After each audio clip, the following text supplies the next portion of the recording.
iray vatsy iray aina. Fandaharana iray vatsy iray aina.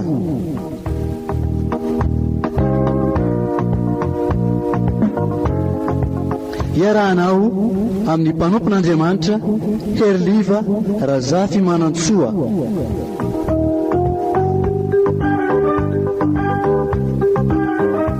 Isaky ny zoma amin'ny 4 ora sy fahefany ka hatramin'ny 5 ora sy fahefany eto amin'ny radio Vaovao Mahasoa.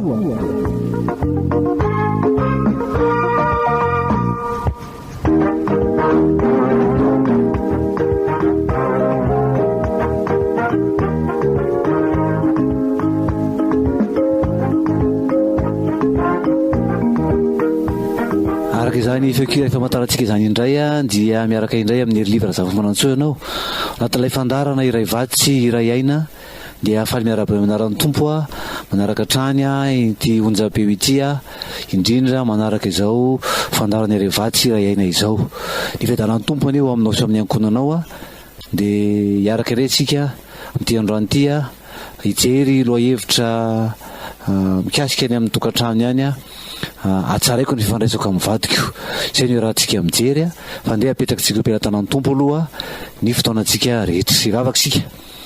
Andriamanitra rainay dia faly tokoa ny fonay ny amin'ny fitiavanao ny amin'ny faharom-ponao ny amin'ny famondram-ponao tianay ianao ary tianao iainao anatin'ny fiadanana tokoa izay araka ny teninao hoe ny vanakeko taminy dia fiainana sy fiadanana dia tsy sitrakao ny ampahory ny olonao araka ny teninao dia akasitrany ianao indrindra izany tompo fa na dia tokoa aza izay rehetra hoe fahoriana henanay ety amin'izao tontolo izao ity dia tsaroany mandrakariva hoe eo ianao mitantana eo ianao miandany eo ianao mamaha olana mety hoe tsy maharitra indraindray nefa tompo dia feny fahatokinanao kosa fa zay miaraka aminao dia mpandresy ary mivoaka ho mpandresy dia apetraka efianao aminao ity fotoana ity tompo mangataka ny fanahinao masina izay hitarika anay ameno anay ahafahanay matakatra ny sitraponao indray ao anatin'izao fandaharana izao ny amin'izao dindinika ifampizarana izao dia manatria anay Andriamanitra dia ho voninahitra ao izay rehefa fampizaranay hitoetra aminay kosa ny amin'ny fiadananao amin'ny anarany izay koa ity tompo amen.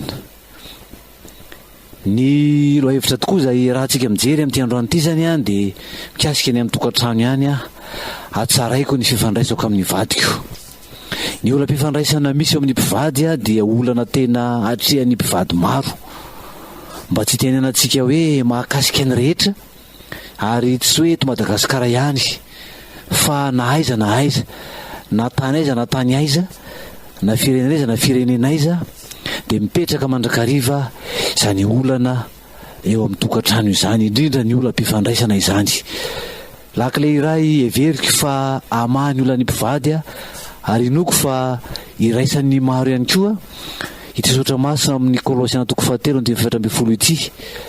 Kolosiana 4:7 vakotsoa ny anaran'ny tompo ary aoka ambonin'izany rehetra izany ny fitiavana ary ny mipetera voalohany 4:7 manao hoe amin'ny anaran'ny tompo fa ny fitiavana manarona fahotana maro ary aoka ao ambonin'izany rehetra izany ny fitiavana fa ny fitiavana manarona fahotana maro fa ny fanehoana ny fitiavana amin'ny olona tiana no toa sarotra. Ny fanehoana n'ilay fitiavana zany hoe betsaka amin'ity miteny hoe tiako ianao ohatra ny toa mora ny miteny an'izany fa ny fanehoana n'izany fitiavana zany amin'ilay olona tiana no toa sarotra ny mahatanteraka azy fa sarotra ny maneho fitiavana izany hoe ahatsapan'ilay olona tianao fa hoe tena tia tokoa ianao izay no sarotra ao anatin'ity hoe fitiavana ity. Fa andetsika hiaraka amin'ny miala rakoto mamonjy aloha amin'ity hira anankiray ity angatahantsika amin'ny fanamasina hitarika antsika tokoa manamafy ny vavaka efa nataontsika teo miala rakoto mamonjy fanahy masina.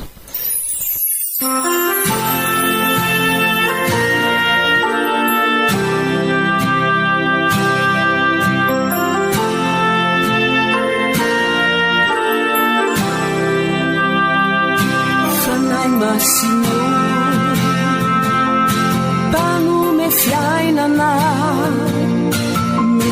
izy anao ameno anay ihany,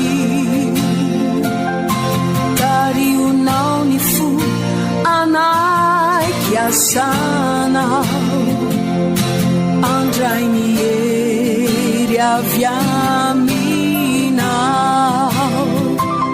fanay masinao pitaridalana, mety izy anao ameno anay ihany, tarionao ny fo anay kiasanao, ka tsy ho very mainane zao fivoriny zao,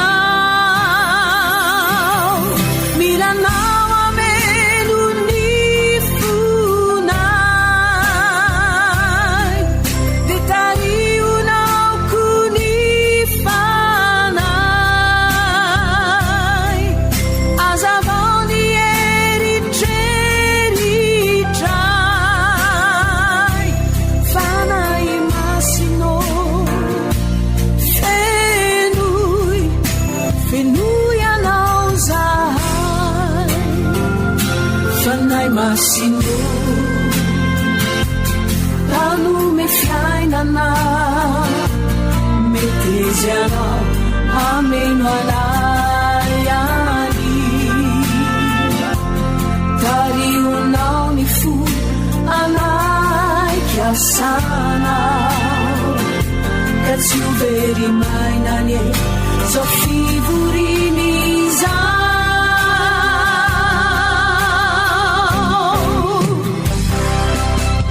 milanao ameno ny fonay,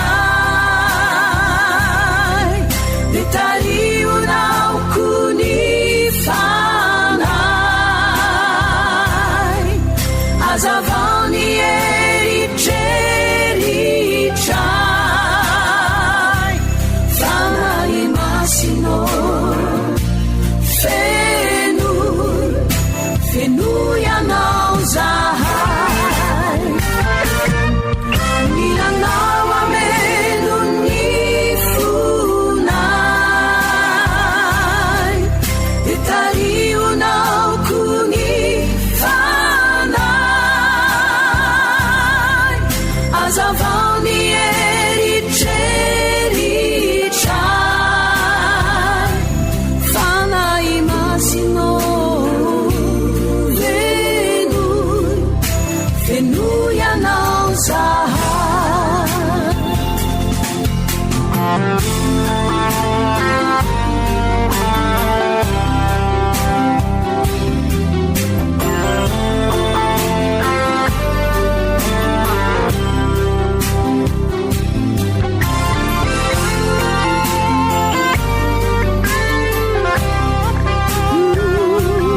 Fanay masinao fenoy anao zahay, fanay masinao fenoy anao zahay, fanay masinao fenoy anao zahay. Isaroantsika ny groupe miala koto mamonjy tamin'izay hira tokoa fangatahana amin'ny fanay masina izay, toizantsika ny fanoizana ny fijehinan'izay lohahevitra izay. Hoy ny teny Andriamanitra amin'ny Kolosiana toko 7 andininy 7 hatramy andininy 10, Kolosiana toko 7 andininy 7 hatramy andininy 10, andininy 7 sy ny 10, fa efa narenareo ny toetra taloha mba amin'ny asany, ary efa notafianareo ny toetra vaovao izay avaozina ho amin'ny fahalalana tsara araka ny endrik'izay nahary azy. Fa efa naharinareo ny toetra taloha mba amin'ny asany, ary efa notafianareo ny toetra vaovao izay avaozina ho amin'ny fahalalana tsara araka ny endrik'izay nahary azy.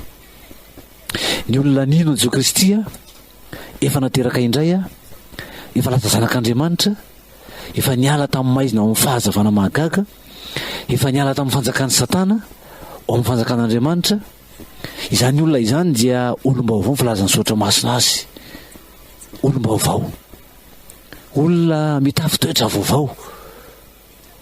Ozy ny Korinthianina 2:5-7:10, Korinthianina 2:5-7:10, vakotry zao amin'ny anaran'ny Tompo. Ko raha misy ilo amin'ny Kristy dia olom-baovao izy. Efa lasa ny zavatra taloha, indro efa tonga vaovao ireo. Ny olona zanak'Andriamanitra, ny olona nateraka indray zany a, nateraka ny fanahy, tsy ny sitrapony nofo ny tenin'Andriamanitra, fa avy amin'ny raha sitrapon'Andriamanitra, dia olona vaovao, olom-baovao. Zany hoe lasa iry ambony izy miteny hoe efa narenareo toy zany le olona taloha, le olona feno fahotana iny zany a, de efa jinjy fa olona efa mitafy, olona vaovao. Olom-baovao a no avaozina araky ny endriky lahinahary azo ny ten'Andriamanitra fikitsika teo. De ny olona amin'ny Kristy zany de olom-baovao mitafy toetra vaovao. Raha miresaka ny olona mpifandraisam-bivady sika, izay mitarika ao amin'ny olona ny tokantrano maro, izay miafara amin'ny fieritreretana ny amin'ny fisaraha-panambadiana, na tonga ny amin'ny tribonaly mihitsy aza amin'izany fisaraha-panambadiana zany a, ho an'ny maro. Satria de tena hoe betsaka ny olona misora-panambadiana, fa betsaka koa ny olona misara-panambadiana. Kanefa mahatonga an'izany olana zany a, ka mampahory ny vavy na ny lahy ao anatin'ny tokantrano a, de ny toetra aseho ny anankiray amin'izy roreo zany a, izay tsy miova. Misy toetra izay mbola le toetra n'le olona taloha, toetra n'le olona tsy miova fo, izay no ety anatin'ny tokantrano. Mila fiovana ny mahazanak'Andriamanitra. Rehefa zanak'Andriamanitra ny olona ray a, de tsy ilay fiainany taloha tsony ny ainany, fa fiainana vaovao. Zay hoe efa lasa ny zavatra, indreo efa tonga vaovao reo. Indro avaoziko ny zavarehetra ho ny Tompo. Ko raha misy ilo amin'ny Kristy de olom-baovao izy. Ko maninona aza? Maninona ny olona toa efa zanak'Andriamanitra aza, to mbola tongatra any amin'izany hoe te hisaraka zany, tongatra any amin'izany hoe ohatrany tsy zakako ny miara-miaina n'ity vadiko ity, ohatrany tsy mety ny fiarahanay, tsy tinga mba le vady sahaza no men'Andriamanitra, sy izay eritreritra rehetra tonga makany amin'ny hoe ohatrany to tsy tila izy, diso safidy ary ve za, ahoana rano izy. Foi sotra masina ao Matteo 4:7-9 hoe koa mamoaza voa mendrika ny fibebahana ianareo, koa mamoaza voa mendrika ny fibebahana ianareo. Zany hoe misy fiovana, misy voa andrasan'ny soratra masina, misy voa andrasan'ny fiovana zany, andrasa fibebahana zay, misy voa andrasana. Satria rehefa olom-baovao de mamokatra toetra vaovao, satria ny fanahy masina zay ao anatintsika mitarika atsika hiaina amin'ny fiainan-baovao, fiainana manaraka ny sitrapon'Andriamanitra zany. De ho hitan'ny olona rehetra hoe tena efa zanak'Andriamanitra tokoa ianao, mba tsy nivadinao ny teny hoe zany ianao no mpivavaka, ohatra nivadinao tsy mpivavaka, ianao misy anao mivavaka be kanefa jereo ny toetranao. De ndraindraytsika metimety rehetra hoe diso zany fomba fijeren'ilay vady zany raha ohatra ka mbola tsy zanak'Andriamanitra izy. Raha mbola tsy nateraka indray izy ka miteny zany de ohatra mety tsika hoe ary to tsaratsara iny tsika zany, fa tokony andiny teny tsika natrehan zany hoe manahoana tokoa mo ny fomba fifandraisako amin'ny vadiko, mampaninona ny vadiko mo ny fitondrantenako sy ny toetrako, mampaninona anazy, mampatonga anazy a miteny tahaka an'izany. Tena te hanararaotra antsika tokoa ve izy, te hanararaotra anao tokoa ve izy. Ny loha-hevitra diniantsika dia ny hoe atsaraiko ny fifandraisako amin'ny vadiko, atsaraiko ny fifandraisako amin'ny vadiko. Tsy zavatra mandeha ho azy akory zany hoe anatsara ny fifandraisana amin'ny vady zany, fa tena mila fahatsapatena tokoa hoe amin'ny mahazanak'Andriamanitra ahoana tokoa moa sitrapon'Andriamanitra ny amin'ny tokony ho fiainako, ny amin'ny tokony ho fifandraisako amin'ny hafa. Ny olona mpifandraisana dia mahatonga fahasorenana, mahatonga fahatafitoinana, mahatonga fahatezerana amin'ny rehetra, mahatonga lonilony, mahatonga ady sy ny sisa rehetra. Dia matetika noho ny tsy noho ny inona fa no nitoetra ratsy ihany. Ilay olona taloha zany de efa tsy intsony ny olona zanak'Andriamanitra. Fa na izany azy anefa misy an'la hoe ota mitoetra ao anaty eo de mitarika ny olona anota foana. Ka indraindray misy toetra mbola tsy mbola rava, mbola tsy rava. Misy toetra mbola ifikiran'ny olona, ataon'ny olona hoe efa izany izy. De ozy moa ny ohabolan'ny tsika malagasy hoe nitoetra ratsy ny azovana, ny tary ratsy ny tsy azovana fa nitoetra ratsy azovana. Ary marina zany, azovana nitoetra ratsy tsy raha manam-piniavana, anovana zany ny olona. Raha indrindra raha manaiky ho tarihan'ny fanahy masin'Andriamanitra izy. Fa indraindray tsika te hijanona amin'le toetra ratsy tsika, indraindray tsika mifikitra amin'ny hoe zany ny toetrako, de tetavintsika hijanona amin'izany toetra zany tsika. Toetra ny olona fony mbola tsy zanak'Andriamanitra ve de tokony ho tazoniny. Raha mbola tao amin'izao tontolo zao izy raha mbola satana no nanapaka ny fiainany de mety hoe niaina amina zavatra betsaka izy mandratra olona, manimba olona, mamotika ny atao hoe amma, le aina zany, le fo, le toepo, ilay finiavan'ny olona sy mbain'ny reny toetra ratsy reny. Hoy ny tenin'Andriamanitra amin'ny Kolasiana 3:7 tsarony zany teny zany hoe izany koa no nale anareo fa iny fony mbola velona taminy anareo. Zany toetra ratsy zany de ny ainana taloha tamin'ny mbola tsy zanak'Andriamanitra, mbola tamin'ny velona tao amin'ny fanjakan'ny satana zany. Raha mbola satana no nanjaka teo fiainanao, raha mbola fana ratsy eny amin'ny rivotra no nameno anao, nitarika anao, de izany koa no nalenareo fa iny fony mbola velona taminy anareo. Hoy ny Saotra Masina amin'ny Kolasiana 3:7. De ireny manimba ny fiainana, simba ny fiainana, ny fiainan'ny tokantrano, simba ny vadinao ny amin'ireny zavatra samihafa reny. De ireny no mila fiovana, mila fiovantsika, mila resy lahatra ny iova. Fa raha tianao ny anova de ianao ny mila miova. De iaraka tsika amin'ny rezasolondrabe amin'ity hoe fiovana. De mahatsara tsika tokoa ny miova, fa ny fiovampo, ny fiovana de mitarika atsika ho anana toetra tsara zany. De tsika iaraka amin'ny rezasolondrabe any amin'ny fiovana.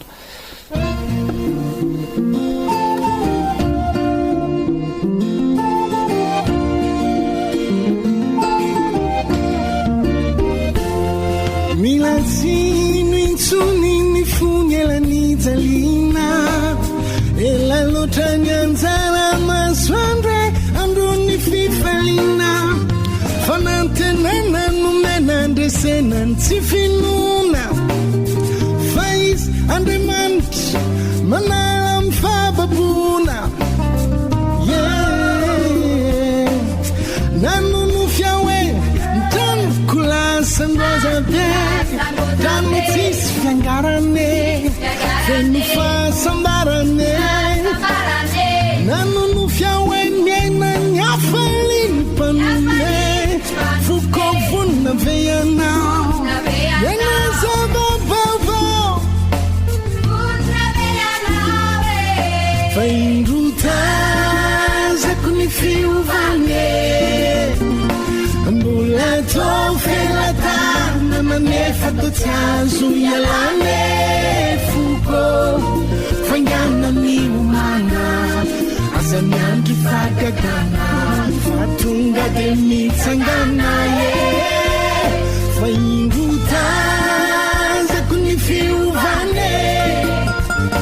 Mbola tao felatana manefa to tsy azo ialane foko, faingana ny omana tsy lavitra fagagana, fa tonga de mitsangana.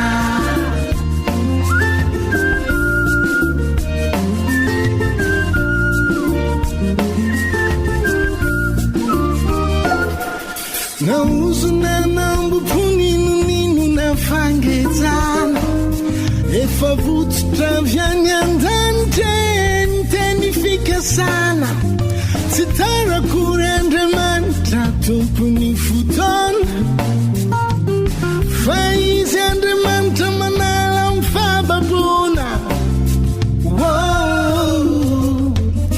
nanonofia hoe resitsika amizay ho an'ny fahantana tonga ny andro ny fahalalana na ny mahay azy tratra ny fahazavana nanonofia hoe vavontsy taolany ray tanàna vokavonina veanao nana zava-baovao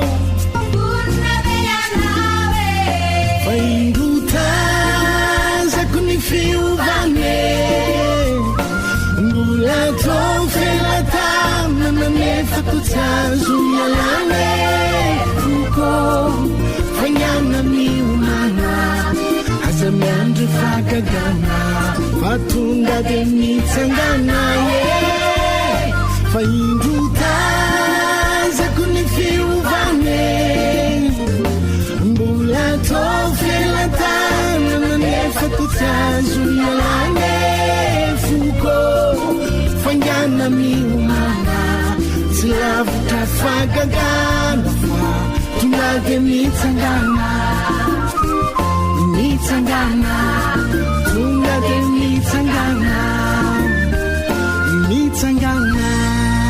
Ny zavatra ohatsain'ny olona matetika rehefa ho an'ny olona miaino fampianarana, ho an'ny olona miaino toroteny, ho an'ny rehefa misy afatra atao ka ho an'ny olona maro zany afatra zany dia matetika ny olona tsy mitodika amin'ny tenany, tsy mitodika amin'ny tenany fa mitodika amin'ny hafa.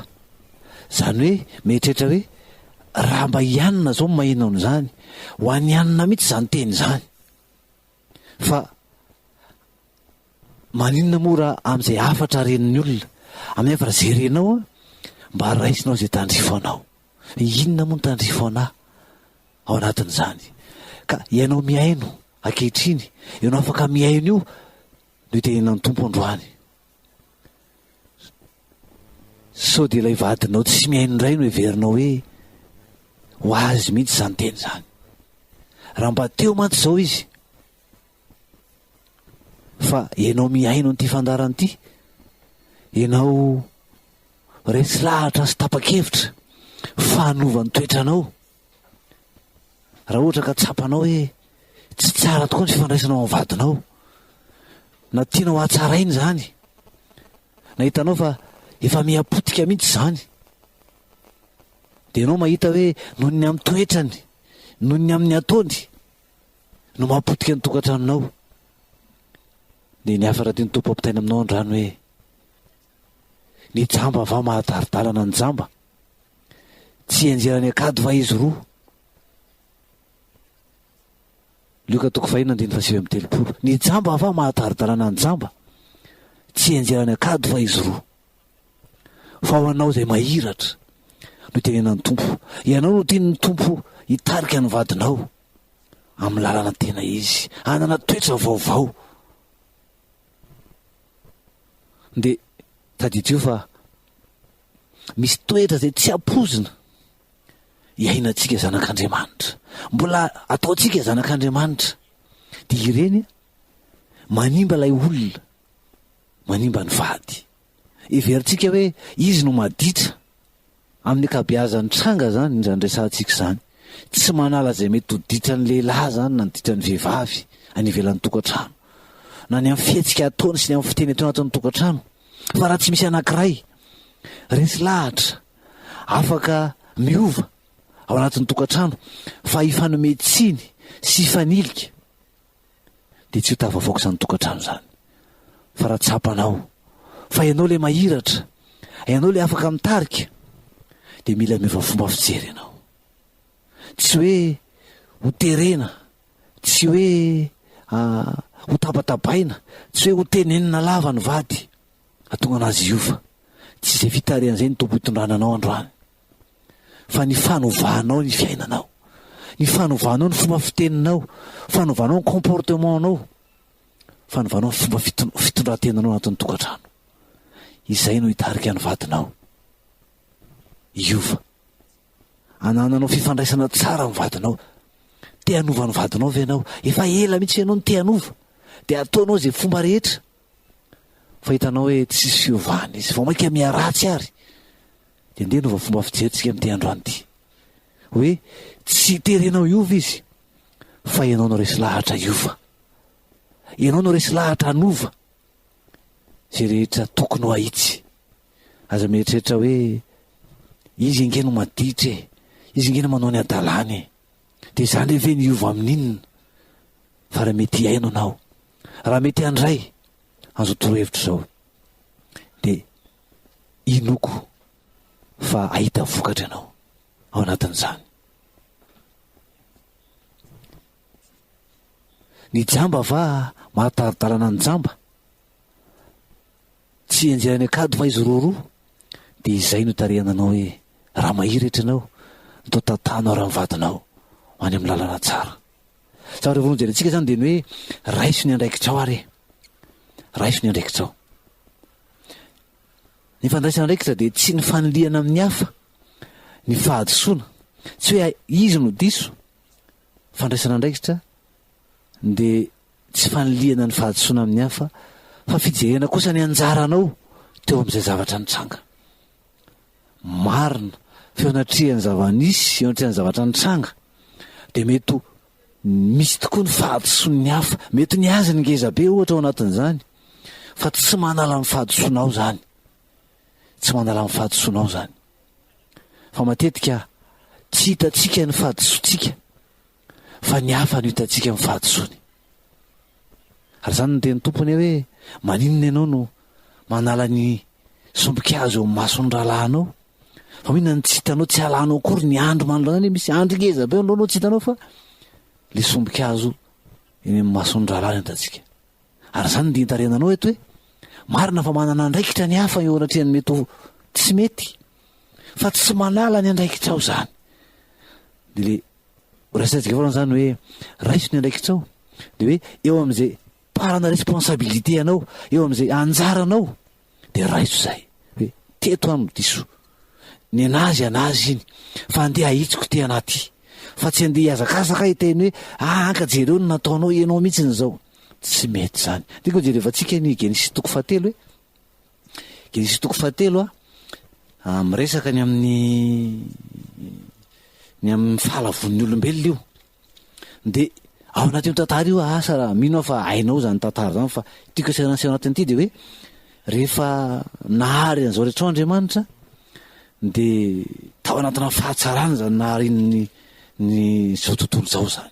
Hitan'Andriamanitra fahatsara isaky ny sanandro izy miasa nahary, isaky ny avy mahavita zavatra izy, avy mahary zavatra izy, toy izay tsara izany, tsara izany. Tanjona fahatsarana zany nahary ny olombelona, ary de tena hoe lamina sy niada ny olombelona tao anatin'izany. Fa nisy fipetranapetraka-Andriamanitra nefany. Nisy fipetrakapetraka-Andriamanitra hoe ary amin'ny Genesis toko 2 andininy fahasivy hoe ary nampaniriany Jehovah Andriamanitra teo amin'ny tany ny hazo rehetra zay mahate izaha sady tsara no fihinana, ary ny hazo nainina teo afovoan'ny sa sy ny hazo fahalalana ny tsara sy ny ratsy. De ary amin'ny 7 izy miteny hoe andininy fahaenina amby folo, ny hazo rehetra eo amin'ny sa dia azonao hinanana ihany, fa ny hazo fahalalana ny tsara sy ny ratsy dia aza hinanana. Fa amin'ny andro zay hinanana ho azy dia ho faty tokoa ianao. Teny nataon'Andriamanitra tamin'ny Adamo zany, fa ny hazo fahalalana ny tsara sy ny ratsy dia aza hinanana, fa amin'ny andro zay hinanana ho azy dia ho faty tokoa ianao. Zay le tenin'Andriamanitra zay. De ary amin'ny de ny zavatra nitranga ary amin'ny toko 7 amin'izay de nofitahany menarana ny vehivavy efa zany, nofitahany de nandeha ny adevitra samihafa, ny farany resy lahatra ny hinana ihany efa, ary de ny hinana izy.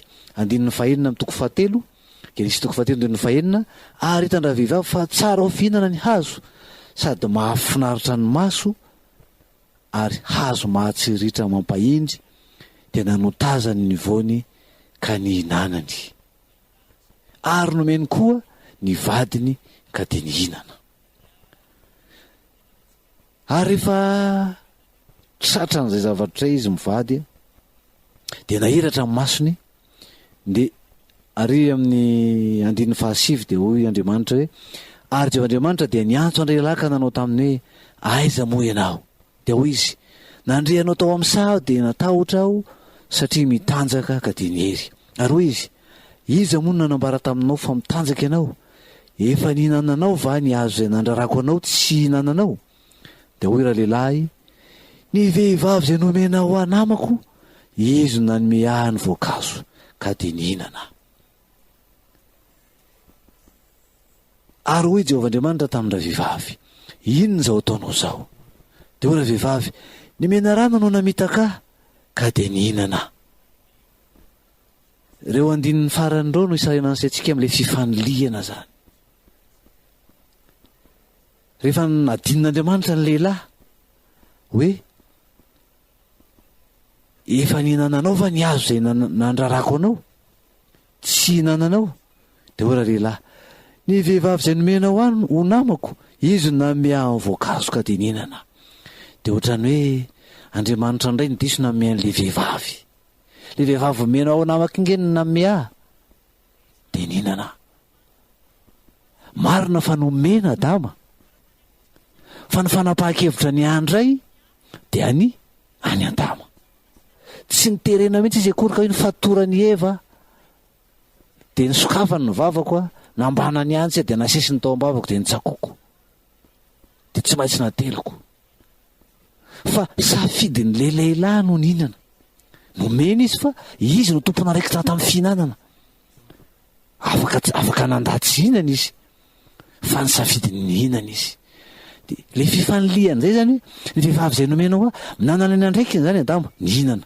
Izy no nandray any paoma ary napiditra azy tao am-bavany, nitsako azy ary nitelona azy. Dia torak'izay koa Eva hoe, rehefa nandeha ny adefitra tery amin'ny Genesis 3:15 ka hatramin'ny 5, nanday any izy tamin'ny voalohany. Rehefa andeha adefitra dia nanaiky nihinana any izy. Fa rehefa tonga ary amin'ny adin'Andriamanitra izy hoe, le mena rana no namitaka. Izay fifaniliana izay no tiana ilana. Hoe raiso ny andraikitrao, raiso ny parana responsabilité anao. Inona ny andraikitrao? Raiso izay. Fa aza ilika amin'ny hafa ny fahadisoana. Marina fa nanana ny andraikiny ny olona eo alohanan'izany. Mety misy andraikitra mivadinao mahatonga olana angezimy ato ny tokantrano. Fa inona kosa no andraikitrao? Raiso ny andraikitrao. Fa aza manitika amin'ny hafa an'izany. Olom-baovao a, toe-tsaina vaovao. Inona avy ny tokony ho ahitsiko amin'ny toetrako? Raha mandray andraikitra ianao zany a, mandray andraikitra hoe za zany no tompony manana fahefana amin'ny tenako, iza afaka manitsy ny tenako, eo amin'izay rehetra tsy mety ataoko dia afaka ahitsiko zany. Fa amin'izay tsy mety ataon'ny hafa kosa, amin'izay tsy mety ataon'ny vadiko a, amin'izay tsy mety ataon'ny vadiko dia tsy afaka ny anery azy a iova izy, tsy afaka notereko izy iova. Fa za kosa afaka miteny ny tenako, afaka manitsy ny tenako a, tsy miankina amin'ny olona dia afaka miova. Zay le fandraisana andraikitra zany hoe afaka iova. Ka raha miraitsika zay olom-baovao, Andriamanitra betsaka andian'Andriamanitra ny amin'izany hoe fomba fifandraisana zany. Toe-tsaina vaovao entina mifandray. Inona ny tokony ho ahitsiko amin'ny toetrako? Marina fa ianao dia mahita fa ny vadinao no tena adala, vadinao no mijangajanga ohatra, vadinao no maditra, vadinao no misotro toaka ohatra, ny vadinao no tsy fantatro izay toetra ratsiny. Iainany.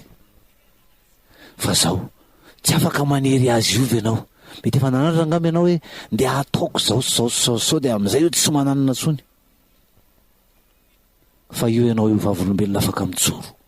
Niova ve ny vadinao tamin'izany zavatra nataonao zany? Sa inona ny zavatra tsapanao? Tsy nanao an'ilay intsony ve izy? Sa vao maika koa ny amafy ny zavatra nataony? de hoe aminao hoe raha tsapanao fa tsy nety zay de mitarika anao hoe tsy aloha ve anao no manitsy ny am'izay tokony ho ahitsy, ny any am'izay andraikitrao, ny any am'izay mety ho parana responsabilité anao, any am'izay mety toetra anao mba tonga mivadinao mety ohatr' zany mety tsy ho tsapanao ngamba fa ho tarihako tsikelikely anao ahatsapa ina tokoa moa tsy mety ny eo am'izay fomba fifandraisana mivady zay na vehivavy izy na lehilahy inona ny tsy mety tokony ho atsaraina, tokony hiovana mba hahatonga ny vady hiova ao anatin'izay.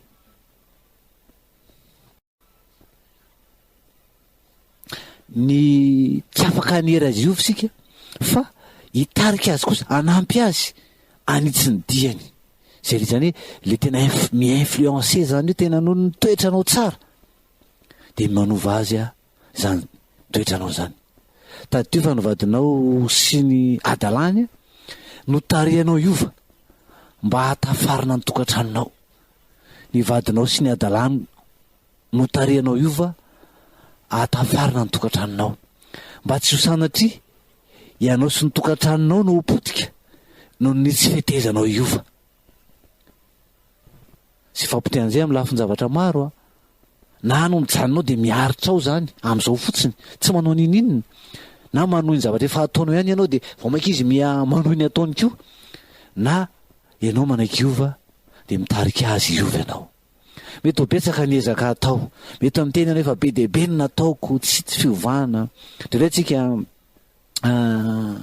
rehefa avy manao fandarana ohatran'izao de miantso mandefa mesazy ahoana ny tokony ataoko fa zao le izy indraindray za zany tsy miteny hoe azatsonatsony ako na hoe azanoratana tsy any am'izany loatra kory ny tena hitarerantsika makasitraka atsika raha ny miantso atsapana tokoa hoe misy miainy tokoa le fandarana, mahaliana anareo ny fandarana ary teana tsara ny tokantrano ianareo fa hoe misy toromarika efa omena matetika anatin'ny fandarana ohatrany tsy tena voaraitsika le izy, ohatrany tsy tena voarainareo le izy fa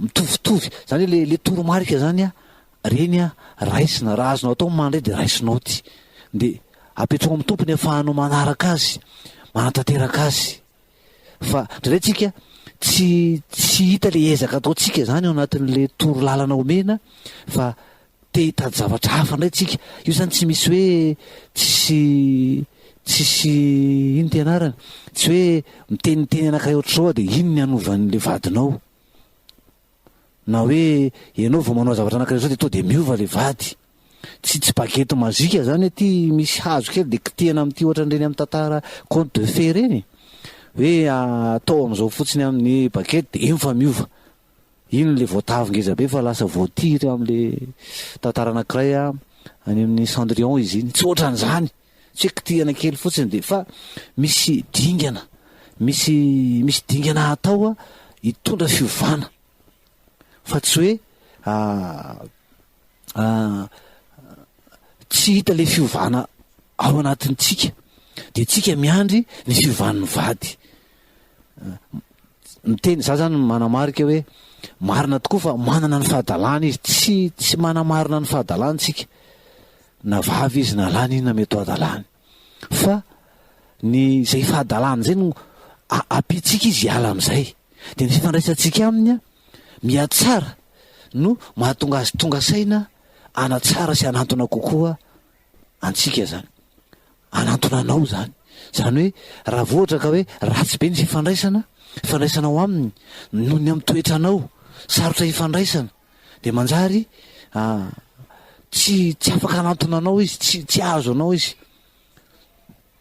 ozy ny romanina toko 12:12 zay mety teny efa hainao loatra hoe aza manaraka amin'ny fanao zao tontolo zao fa miova amin'ny fanavaozana ny saina amantaranareo ny sitrapon'Andriamanitra de zay tsara sady akasitrahana no marina. Aza manaraka amin'ny fanao zao tontolo zao misy toetra efa nitenen'ny tompo hoe nataonao koa zany taloha tamianao mbola tsy zanak'Andriamanitra fa rehefa zanak'Andriamanitra tsy manao an'izany tsony ianao de Jesosy reo an-tsaina ho any hoe karaktera ine hoe toetra efa raiky tapisaka amiko efa nilovako hatrany amin'ny fahazazako efa tao anatiko hatramin'izay azo ny tompo hovany zany fa ianao mila tapa-kevitra hoe za iova raha zany no tondra ny vadiko any amin'ny fiovana anarenana an'ity tokantranoko ty iova ny vadinao dia manaraka akaiky ny ataonao rehetra tadidy io zay, arahany akaiky ny atanao, indrindra ny fomba fifandraisanao aminy. Ny toetranao efa hainy, efa fantatra raha efa elany no vadinareo dia efa hainy ny toetranao. Na voaingina koa aza dia mihamamantatra ny toetranao izy. Raha misy zavatra mitsangana miseho zany dia efa hainy hoe inona no asetrinao an'izany indray zao. I olana taloha resahany soatra masina, i olona tao resahany soatra masina io dia izay le hoe olona taloha miaina amin'le toetra taloha. Ohatra misy zavatra mitranga zany zao hoe tsy fanahinina ohatra fa zay le izy, io le zava-misy, io le zavatra efa vita, tsy azoazonao le zavatra, tsy nininy vadinao natao koa le izy ohatra, fa tena hoe zay zany e, mety efa niezaka izy na tsy fantatro zay efa nataony a, dia ianao fa fantany dia niezaka izy. Fa efa fantany hoe raha vao io zao ne inona no mety ho hevitrao sy ny fihetsika ao sy ny fiteninao a manoloana an'io trangan-zavatra io. Izany dia efa mahatonga atao hoe sakana eo amin'ny fifandraisana hoe misy tahotra anao ve mivadinao ohatra hoe matahotra anao izy, tsy te hifandray aminao izy satria efa fantany le zavatra ho ataonao, efa hainy. Dia raha miova ianao tsy manao an'izany tsony fa mampiseho ny fahamoram-panahy, mampiseho fahalemem-panahy, mampiseho fandeferana, sady mandray andraikitra araka ny tsika tary aloha hoe mijery izay mety ho anjaranao ny andraikitra nahatonga an'izany, dia efa hafa ange fiseho an'ny tantara e, hafa le fifandraisana. Mety ho gaga izy hoe ary to tsy nataonao le izy, ary to tsy le toetranao indray no naseho anao. Zao ihany koa ny tenanao no anananao fahefana ho tsika tery aloha, afaka manitsy an'izany ianao, zay azonao atao tsara, fa mivadinao tsy azonao terena iova, fa ny fivana efa afaka, fa ny fivana dia efa afaka hanampy azy iova. Ary tadio fa tsy fa hita ny sy tsapany io fivanao io. Raha vao manomboka miova zany ny olona anankiray anatin'ny tokantrano, manitsy tsy le fomba fiainany taloha intsony no iainany hoe mety hoe sarotra ifandraisana, dia efa manaitra azy zay, mitarika azy iova zany. Ohatra fotsiny zany zao hoe mivadinao mpomamy dia tonga ao trano izy, saky ny tonga ao trano tonga dia tabataba no azony, na hoe tsy firaharahiana miandry azy, tonga dia ao izy. Fa raha mba amin'ny fotoana ray ianao hoe tonga izy avy any dia karakarainao, dia efa miovana izy, efa maninona ary tonga karakarainy a.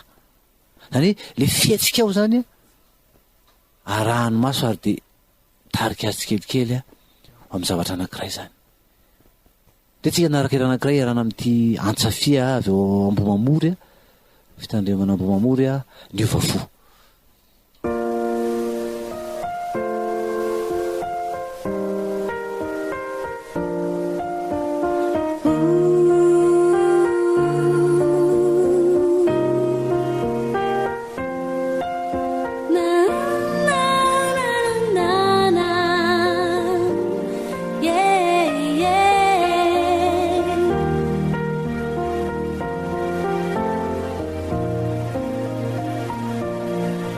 Miova fo ry tompo tapa-kevitra raha miova fo ty mpanomponao fanandreny teninao, miova fo fifaresy latra, miova fo fa'ay teo anilako ianao, ka aoka ny sitraka no hitoetra tao anatiko, satria ianao no efa nifidiay, ka miova fo ao izao, heny niova ny foko ka tsy kerika fefa eo ianao.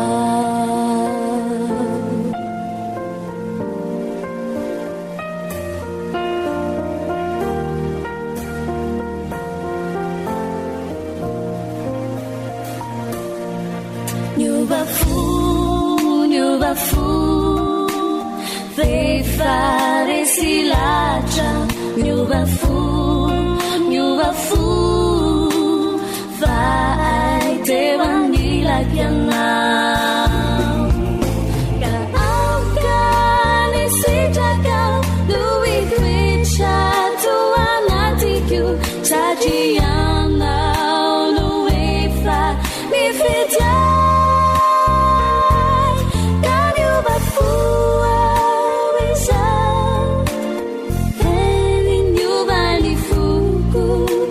si ierikerika fefael yanao vare silatra fa ai teo anilakianao kaukani sitraka no itoetrato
akasitratsika ny antsafia avy eo amboamory ny am'izay hira fiovampo zay tena tarehan'ny tompotsika iove de enao manao hoe miova amin'inona ary de hoe toko tsikelikely anao iova fa nytiako atsapanao fotsiny aloha de ny hoe resy lariny tokony iova tsy ny vadiko zay efa tena ao anatin'ny zavatra mahasosotra fotsiny no tokony iova fa enao zay miaino afaka miova ary ianao no anova ny vadinao satria anepelantananao nge zao ny baolina ianao lay mahiratra fa tsy jamba fa mivadinao ny jamba zany raha izy no hitanao hoe tena ratsy de izy no jamba fa ianao no mahiratra afaka hitantana azy de tsy ianao mitantana indray no jamba ihany koa fa ianao mila mahiratra jerevo ny fomba fiteny ary fomba fiteny mila jereny io mpitoroteny fahadimy andininy voalohany tapany aza aingam-bava de andininy fahadimy tapany hoe aza avela tonga eloka amin'ny tenanao ny vavanao aza aingam-bava ary aza avela tonga eloka amin'ny tenanao ny vavanao ny ivava io matetika raha misy zavatra tsy mifanaraka amin'ny fijery raha misy zavatra tsy mifanaraka amin'ny andrasana raha misy zavatra mitranga tsy araka zay maizy azy ny tena zay de aingana be mihitsy manome tsiny tabataba menimenina tsy misy farany jerefo zay jereo koa lantom-peo tabataba ve enao ndrendre masika oaporana fa 10 voalohany zao ny tenin'ny tompo hoe ny famalina mora mampianina fahatezerana mafy fa ny teny marary mahatonga fahasosorana ny famalina mora mampianina fahatezerana mafy fa ny teny marary mahatonga fahasosorana tezitra be ve ny vadinao ohatra de tonga de mitabataba avy any izy zao ny diso izy tsy manana ny rary ny fahinao no manana ny fahamarinana, de izy ndray no mitabataba. De inona no asetrinao an'izany? Mbola malomora ve anao? Sa iteny amin'ny fahamarinana, ilaza amin'ny hoe tena zao no izy sy ny sisa de tabataba aminy koa. Misy safidy tokony atao zany ao anatrehan'ny fahamarinana, zay fiheveran'ny fahamarinana sy ny filaminana.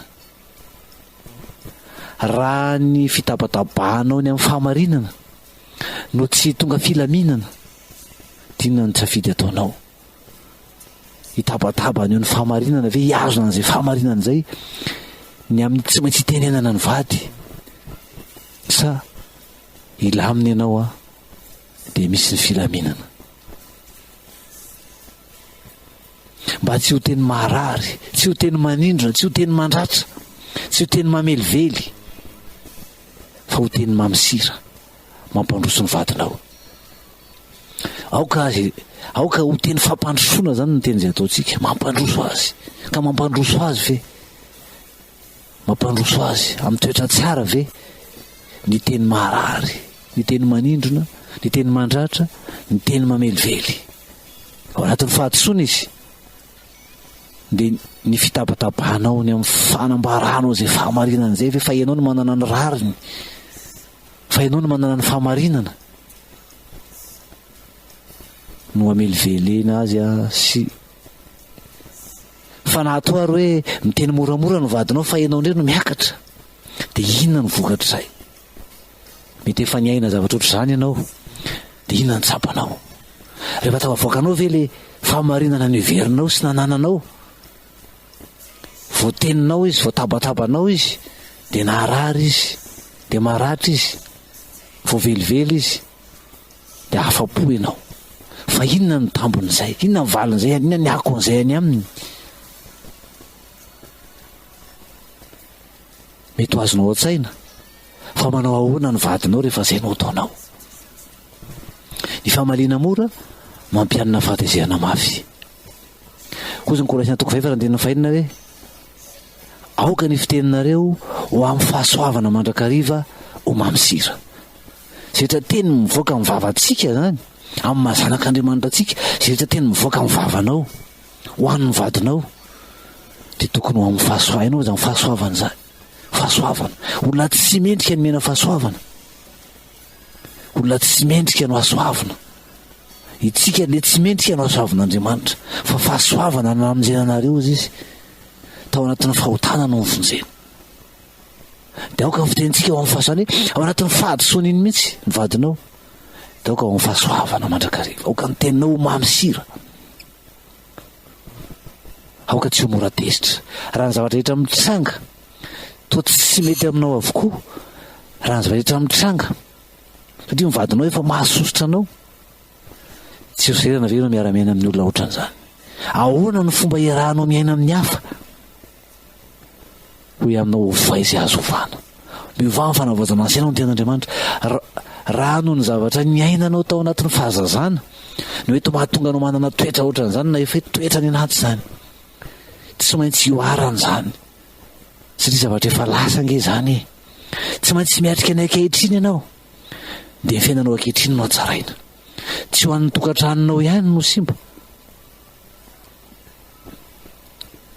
fa hatrany amin'ny taranakao, hatrany amin'ny zanakao. Tsy maintsy hatrehana zany.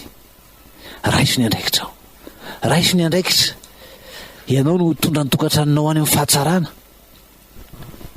fa tsy ahilika any amin'ny vady hoe jere ny vady, jereo ny dadanareo, na hoe jere ny mamanareo.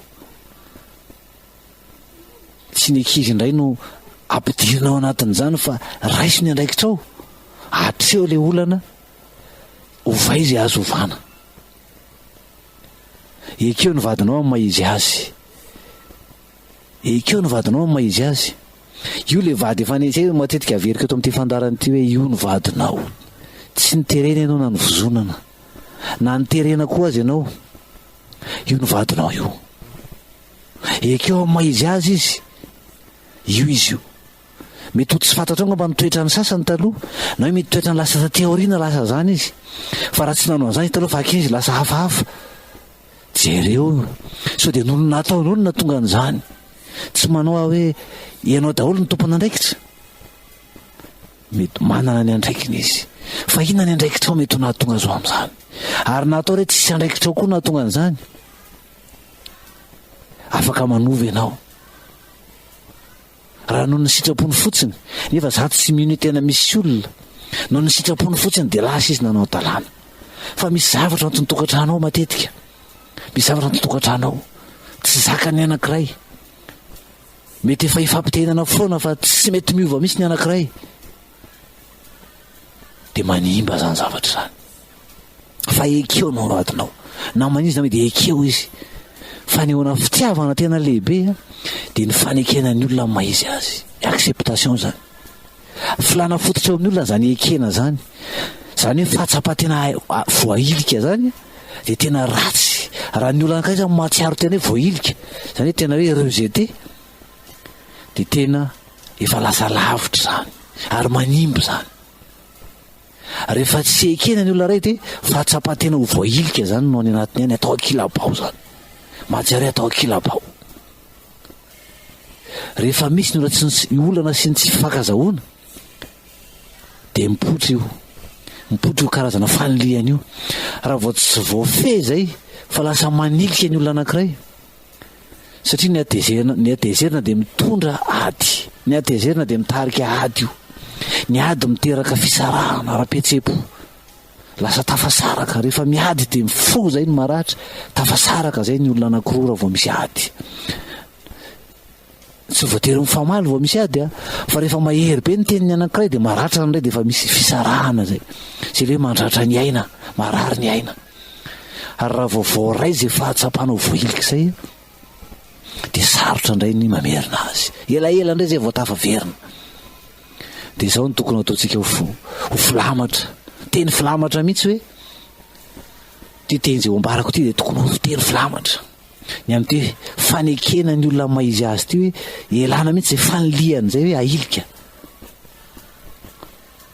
zao ny teny tokony ataontsika filamatra ezahako ny atsapahany mivadiko fa tsy manilika azy ezahako mandrakariva ny atsapahany mivadiko fa za de tsy manilika azy tsy mirejete azy zany satria tsy mitovy ny fomba fijerinay ezahako ny atsapahany mivadiko fa tsy anilika azy aho satria tsy mitovy ny fomba fijerinay eo amin'ny lafiny zavatra sasany ianao zany de tokony miteny an'izany hoe noho ny tsy fitoviany fomba fijery amin'ny vadiko amin'ny lafiny zavatra sasany de ezahako mihitsy ny tsy atsapahany mivadiko fa manilika azy manao ezaka zany misy teboka maromaro ve tsy hitovizanay de tsy zany akory no hanehoako faniliana ny vadiko fa ataoko tsapany hoe na eo azy zany de tsy manilika azy afaka mampiseho aminy ny fahamorapoko ny fahamoram-panahiko na dia mafy aza ny tsy fakazahoana misy eo amin'ny lafiny zavatra sasany na de misy tsy fakazahoana mafy aza indraindray de mampiseho fahamoram-panahy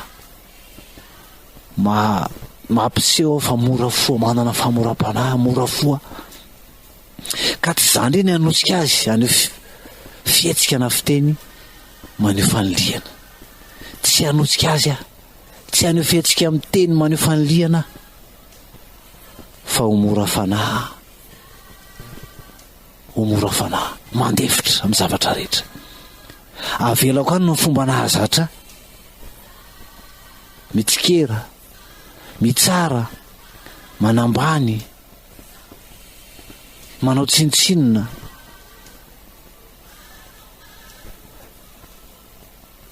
tsy fakasitrahana fa asehoko azy kosa fa na dia izany aza na dia izany azy izy de tiako foana izy fa ny fitiavana manarona fahotana maro eo anatrehan'ny zavatra zay mety tsy ho azo azonao sy fomba fijery tsy mitovy zany de atao fitsapa mivadinao fa tsy manilika azy zany ianao ka zany de aseho anao amin'ny toetra anao sy amin'ny fiteninao tadio fa raha vao mitsikera raha vao manina koa manambany mitsara tsy makasitraka tsy afapo de maneho faniliana zany, manao tsinitsinina maneho faniliana zany, de zaho mihitsy tsy anao an'izany. aoka akasitraka tsika, tianao veny hoe afaka mifanakaiky aminao mivadinao, fakazo apo aminao mivadinao, misy fanantenana afaka misokatra, azonao banjina, azonao nofinofisina ny hoe miombo mpiainana tsara indray nareo mivady tena mifankaty, raha miainga avy any aminao ny ezaka. Raha vony ianao ampiseho mivadinao fa enao dia afaka manadino ny fangidiana, ny amertrima zany, afaka mamela heloka, afaka homora fanahy, afaka mandefitra, afaka maneho fa tsy diso fanantenana miaraka amin'ny mivadinao io, fa tianao izy. Tsy diso fanantenana ianao izy no vadinao, fa tianao izy amin'io maizy azy io. Matetika ny tsy de hoe tsy misy lana azy zany ny vady, hoe ty tena tsy misy lana anazy mihitsy, lasa maharikoriko. Fa indraindray ilay toetra tsika, indraindray te hahatratra ny atao hoe tsara indrindra, atao hoe perfectionniste, tsy manaiky raha tsy araka ny fisainanao na fijerinao na araka zay tena mahafapo anao, de nefany tsy mety tratranao, tsy mety tratran'ny olona miaraka aminao zany, ary tsy mety hitovy fijery amin'izany ny olona miaraka aminao. De ohatrany hoe tsinitsinina mihitsy ny hafa, tsy mahavita ninoninona, tsy mahafapo, vao baty lava aseho mivadinao, fa manana ny heritsika, manana ny hery, manana ny tanjaka, manana n'izay atohany izy tsara. Ary raha ohatra ka asehonao amin'ny sy teneninao amin'ny foana zany, fa izy de manana zavatra tsara, manana toetra tsara, mahay zavatra tsara, afaka mandeha lavitra, de tohanao an'ny vadinao anao anetsika azo amin'ny fahatsarana. Fa raha ny zavatra ratsy foana ny teneninao de mamotika azy ianao, de mino fa tsy marina ny hoe tsy misy zavatra tsara ao mivadinao na kely aza na ray aza, tsy misy toetra tsara de tsy afaka manao zavatra tsara mihitsy izy, tsy marina kosa zany. Fa tsy hoe rehefa tsy mitovy amin'ny fomba fijery ny tena na ny zavatra andrasan'ny tena de hoe tsy mety foana ny taon'ny hafa, fa mety eza ho tohanao ny vadinao, ho soutien, anampy azy, anotsika azy andeha lavitra, ahatratra zay mety hoetreretinao koa ngamba.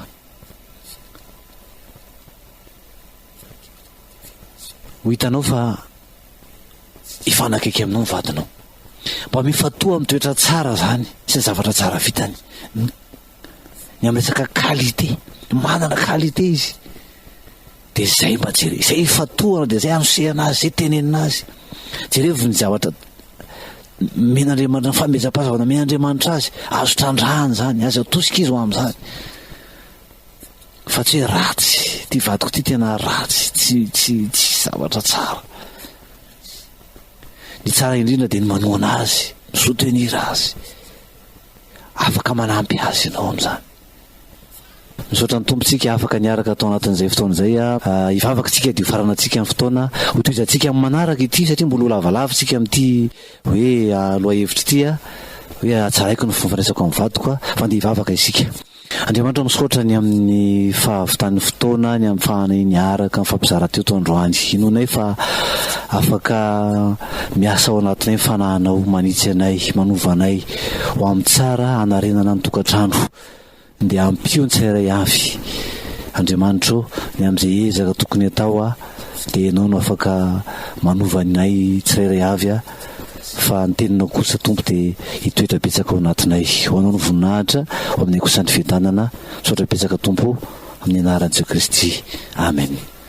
De mametraka ny viroma amintsika rehetra manaraka indray fiadanan'ny tompo amintsika, lara-pifandraisantsika moa zany omenantsika ihany ny 034 80 747 60 034 80 747 60 033 14 081 43 033 14 081 43 ary 032 46 926 71. Fiadanan'ny tompo amintsika rehetra.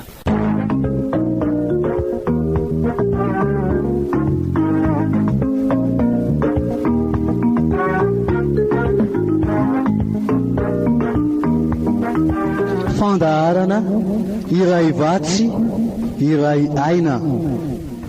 Fandaharana iray vatsy iray aina.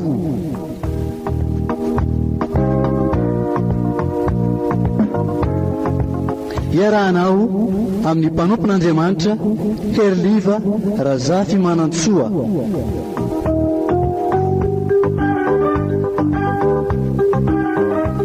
Isaky ny zoma amin'ny 4 ora sy fahefany ka hatramin'ny 5 ora sy fahefany eto amin'ny radio Vaovao Mahasoa.